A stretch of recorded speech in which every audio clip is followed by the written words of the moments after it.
It's Pixel season, and today, Google just refreshed its entire lineup, presenting the Pixel 10 family, which includes the Pixel 10, the 10 Pro, 10 Pro XL, and the Pixel 10 Pro Fold. Whatever your budget, whatever your needs, there's a Pixel phone for you.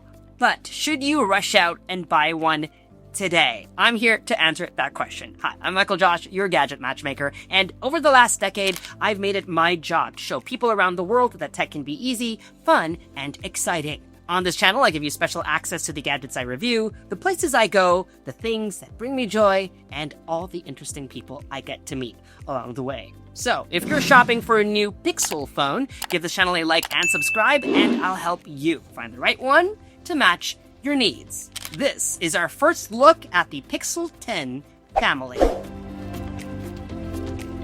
Here they are, the new Pixel 10 family. If at first glance they look very similar to last year's models, that's because nothing has changed on the outside. Apart from the 10 and 10 Pro being a teeny bit thicker and heavier, they're all the same size and shape. They do come in new colors though. The Pixel 10 comes in a mix of classic and punchy. There's the OG Obsidian, which is a dark gray, almost black. Then there's Frost, which is the closest you get to white, with a faint lavender or periwinkle tint. My fave is the rich royal blue color called Indigo, which, by the way, is a nod to the original Pixel that came in really blue. Finally, there's a bright neon lemongrass. The Pixel 10 Pro and Pro XL come in more muted colors, the usual obsidian and porcelain, which is a warm cream color. Moonstone, which is a lighter gray with hints of lavender, this year's hero color. And Jade, which is a light green with a gold trim. Finally, there's the Pixel 10 Fold, which comes in Moonstone and Jade. So, what's new this year, and should you upgrade if you already own a Pixel 8 or 9? TLDR, the hardware updates are pretty incremental. The base Pixel 10 finally gets a telephoto camera, while across the board, we're looking at an upgraded processor, brighter displays, larger batteries, MagSafe-like built-in magnets for wireless charging alignment, and other minor bumps like updated Bluetooth. Everything is mostly the same otherwise. On the software side, as can be expected, Google is pushing its AI-based features as the reason to upgrade. Let's dive into all these changes. Just like on the iPhone, the entry-level Pixel has till now only had two cameras, a wide and an ultra-wide. But this year, Google is giving the base Pixel its own telephoto camera for those of us who love to zoom. Last year's Pixel 9 had up to 8x digital zoom, but now you get 5 times optical zoom and up to 20x digital zoom thanks to an actual telephoto camera. This edition comes at a cost, however. To keep prices affordable, the wide and ultra-wide cameras on the Pixel 10 are inferior to those on the Pixel 9, with smaller sensors and less megapixels.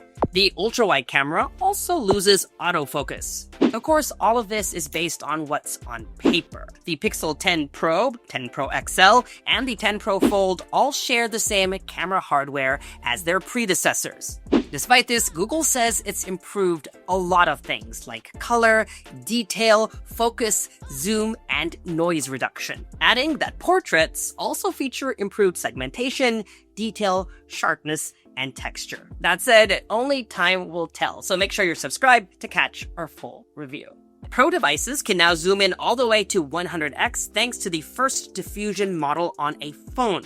OIS also includes double the range of motion for better stabilized video. Also for the first time on a phone, 50 megapixel portrait mode.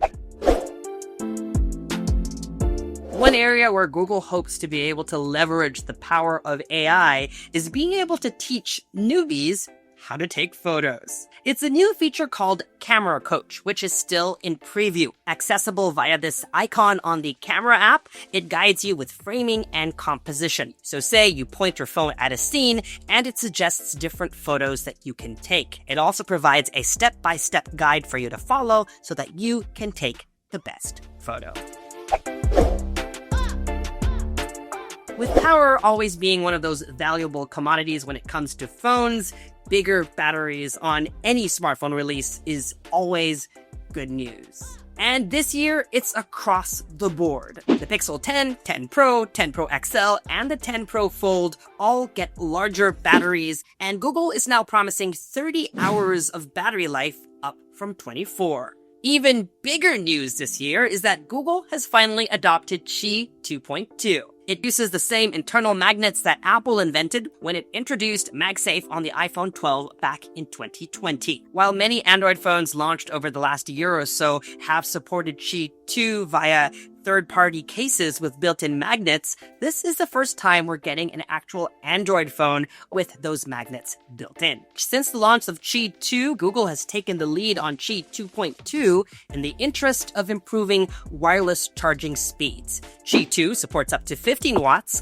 while Qi 2.2 supports up to 25 watts. With the launch of the Pixel 10 family, Google introduces Pixel Snap, which is their take on Apple's MagSafe. All phones in the family have magnets built in, which ensure better alignment with wireless chargers, as well as third-party accessories like MagSafe power banks. Google is also introducing a lineup of Pixel accessories: the Pixel Snap charger, which is a wireless charging puck, the Pixel Snap charger with stand, so that you can prop your phone up while charging.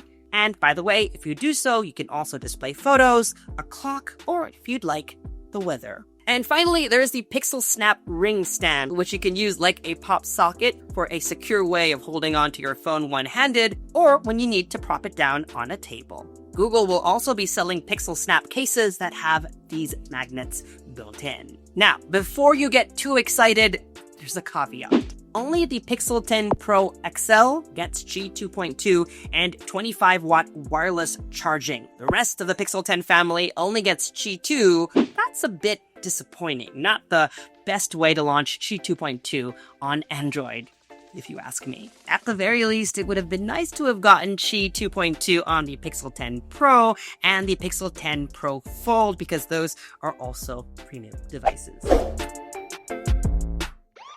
While most Android phones run on a chip made by Qualcomm or MediaTek, Google makes its own chip called Tensor. This year, the Pixel 10 family debuts with Tensor G5, which is probably the most important update from the company. Mainly because this is the first time that Tensor has been built without Samsung's help. Google has made it specifically in-house for their devices. Google is promising a 34% faster CPU and a 60% more powerful TPU for improved AI experiences, as well as an upgraded ISP. And because camera performance has always been a Pixel priority, that ISP has definitely been optimized for taking better photos, despite not having improved hardware.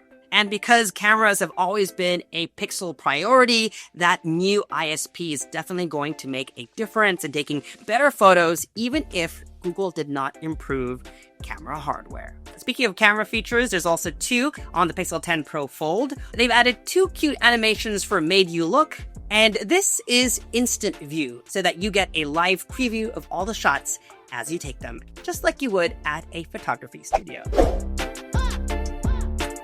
Let's go over some other improvements that you shouldn't miss. All Pixel 10 devices have brighter screens with improved peak brightness for use outdoors. Up to 2,700 nits on the Pixel 10 and 3,000 nits on the Pixel 10 Pro, Pro XL, and Pro Fold. In the US, the Pixel 10 family will be completely eSIM. Previous models had an eSIM and a physical nano SIM. Now, there will be no SIM card slot. Of course, if you live outside of the USA, you could still pick up a Pixel 10 family smartphone with a physical nano SIM option. And speaking of new markets, Google will now be selling the Pixel in Mexico.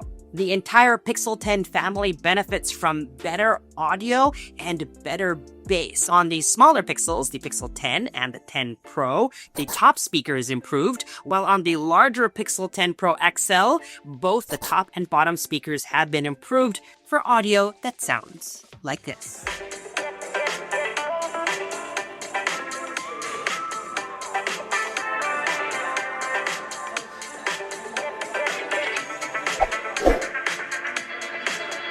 A Of course, in a world of AI, Google hopes that AI built into the Pixel 10 family is going to be more proactive in the way that it serves its users. Headlining that pitch is a new feature called Magic Q, which is the next generation of personalized intelligence, designed to anticipate your needs based on the context of what's on your phone. For now, it has access to things like your calendar, your texts, or your email, and if that worries you, don't worry, there's also an option to turn off access. So, for example, you're calling United Airlines, it assumes it's about your upcoming flight, and it pulls up your flight details. Or, for example, you receive a text, notice these colorful bubbles will pop up suggestions based on the conversation you're having.